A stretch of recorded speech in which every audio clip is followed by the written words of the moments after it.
In this next lesson, we'll use the contour toolpath to run contours around these three bosses to clean them up. The first one we're going to do is this one here, and we're going to do this one separate from the other two.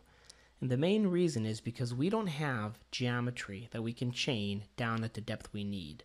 So we're going to chain along the top here and then tell it to go to a certain depth. And because we're doing that, we won't be able to do it for these two bosses here. So let's go into contour.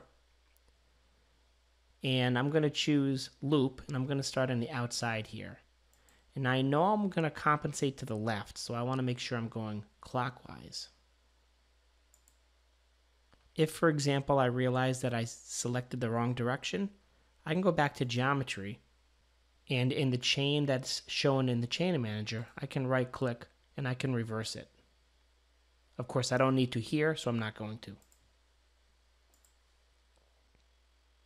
Under the tool, we're going to choose tool number 10 again. And the comment here is going to be finish contour large boss.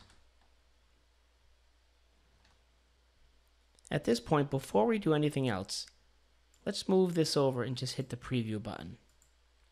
So we can see that it leads in, leads out, or it leads in rather, contours, and then leads out. So we need to adjust the depth. So we'll do that down under linking parameters. And I'm going to choose depth. And notice depth is set to 0 incremental, but since we selected the top of the boss, that's where it's cutting. So we'll change depth to down here. And now it'll be at minus 0.6 incremental, or 0.6 below the chained geometry. Let's preview now. And now you'll see it machines at the bottom, which is what we want. And some other options we want to take a look at here include multipasses. Now, since the face of this geometry was already machined, and it was machined up close to the walls, we don't have to use multipasses here, so I'm going to make sure they're turned off here. I also noticed that the lead in, lead out seems a little large, so we could adjust that here by reducing the length of the linear lead in and the radius if we wanted to. And we'll hit the arrows here to send that value over to the exit as well. So now if we preview our toolpath, you'll notice that the lead in, lead out is much smaller. So let's click OK and take a look to see what we have. Now you'll notice the toolpath was created right below where the previous toolpath was because our insertion arrow is there. And this is okay because if you think about it, all these tools not only use the same tool number, but also they were machining the areas on top. And these two below, toolpath number 6 and 7, were machining the open pockets. So this location should be fine. And if it's not, you can always drag and drop and reorder these operations later. Now that this toolpath is done, let's focus on this boss here and that boss here. So again, I'm going to choose contour. I'm going to make sure I select this edge closest to this point because I want it to go clockwise. Same with this one here. When I'm done, I click OK. And under the tool, we'll choose the same tool, but for the comment, I'm going to choose Finish Bosses. Now, if you recall here, the part that this fixture holds onto utilizes these two bosses to remain fixed. And when we created these bosses, we extracted the geometry and extruded it up. However, we didn't offset the faces at all.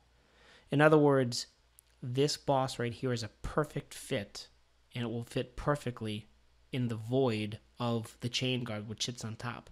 However, it's too much of a perfect fit. So what we're going to do is make sure that when we contour these bosses, we take a little extra material to make these bosses slightly smaller. And we do that in the cut parameters. We saw before how we can leave stock on the walls and the floors. We can also type in a negative value. So right here we're going to do 2 thousandths, and you'll see the icon here change to red, but that means we're going to go into the wall about 2 thousandths. And under linking parameters, let's take a look at the values here. Let's change the feed plane to 0.1, and the depth here is important. Since we were able to select the bottom of the geometry, which is exactly where we want it to cut, we're going to make sure that this depth is set to 0, which is right there.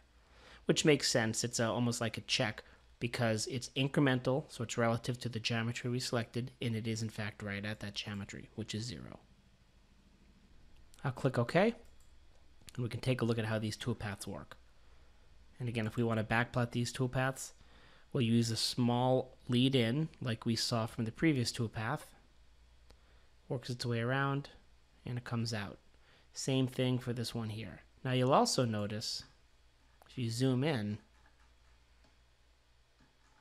it's taking a slight amount here. That's the 2 thousandths that we added to the cut pass.